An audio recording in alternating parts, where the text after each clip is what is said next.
us all by surprise.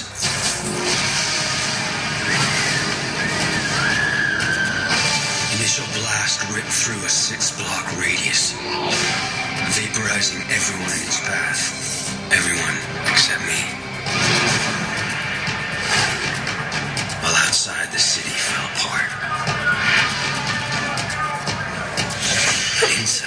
Inside me, something was beginning. A force I'm learning to control.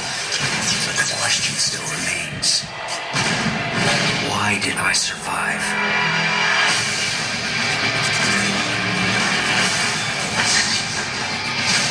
Do I fight the darkness I unleashed? Or be consumed by it?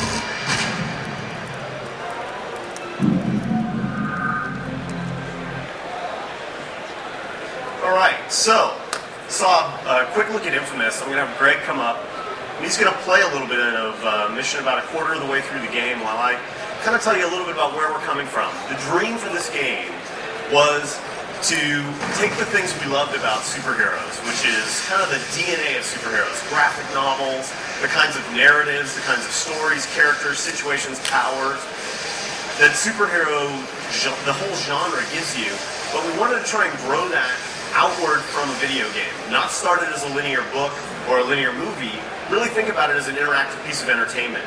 And to us, a lot of those things that are interesting involve kind of the responsibility, power questions, the way that the city reacts to you and the way that people react to superheroes, and also the kind of coming of age story of learning how your powers work.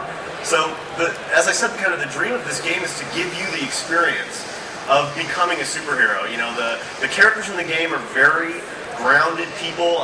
Cole and his buddy Zeke, before the blast, are kind of low-status guys. They're college dropout bike messengers.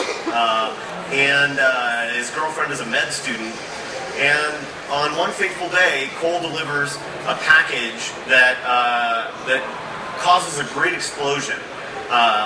It destroys a big section of the urban core, and it gives Cole powers. And so really the beginning of the game is kind of Cole coming to terms with having those powers and trying to understand what the heck is going on. And so, you know, as a player, you have to learn how these powers work and what goes on. So we're about a quarter of the way through the game at this point, and Cole is he's trying to solve kind of the bigger question of what's happening, but there's also things going wrong in the city, and in this case, there's you can see there's other people who've maybe gotten powers. People are exhibiting other special abilities, not just Cole, but also there's kind of a poisoning going on in the city, in this part of the city, and someone's pumping some kind of black tar into the city's water supply. So we're trying to shut that off and find its source at this stage of the game right now. But, you know, it sort of points to the bigger picture for us, which is this is a living and breathing city. It's a simulated population. Each neighborhood and district is its own little micro ecology. The people remember what you've done in each of those districts. If you've been a good guy and you've rid the neighborhood of trouble and bad guys, then those people are going to be supportive of you. They may even start plastering the walls with your picture. On the other hand, if you decide to kind of go the anti-hero route, hurt people, you know, cause mayhem, destroy things, then the people will sort of marshal themselves against you and create new challenges for you. And as you probably noticed as Greg's moving around here, Cole is particularly agile guy, and a big part of the mythology of Cole is that, you know, kind of as his spare time activity, especially before the blast, he was an urban explorer, a guy who liked to climb around in abandoned power stations and sewers and other things that maybe are kind of off limits. And as a superhero, that becomes particularly interesting. And we've built an entire open city. All of Empire City is created so that Cole can climb on, around, above, below, every bridge, every walkway, every fence, every pipe. You can see that Greg is just moving up the buildings. And that's a big part of the fun of being a hero is not just kind of being earthbound and being on the streets, but moving around, moving through the environment kind of fluidly, and having awesome superpowers. So some of the narrative that we kind of missed because it's a little hard to follow in a video setting that's happening here is that we think that maybe the source of this poison is coming from down inside this tunnel where some of the water mains are. See, Greg there's kind of using himself as a human defibrillator. Cole is kind of his powers all revolve around his mastery of electricity. He can draw energy from the city. He can project that forward as force. Here he's kind of combining his combat abilities with his climbing ability, kind of vertically ducking and covering.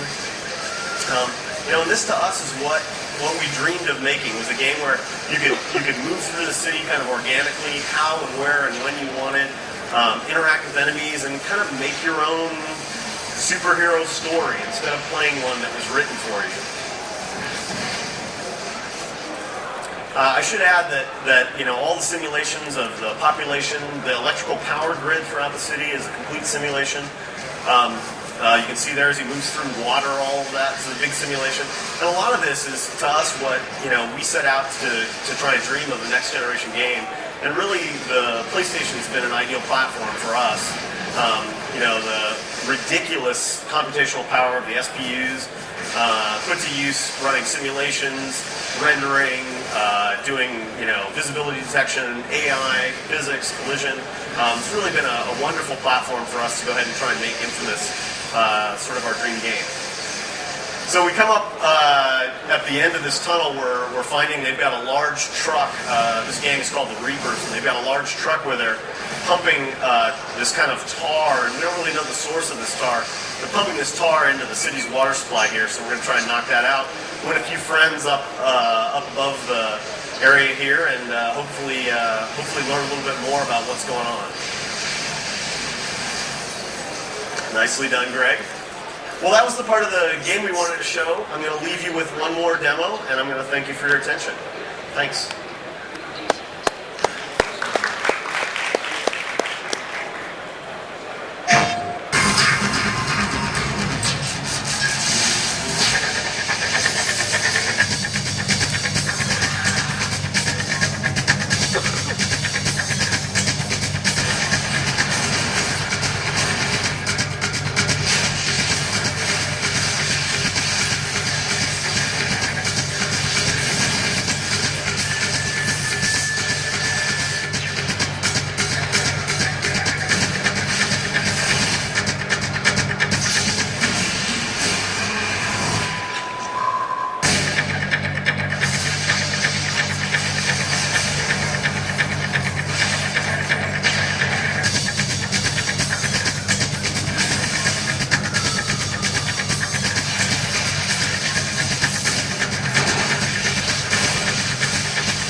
Please welcome Guerrilla Games Managing Director and Co-Founder Herman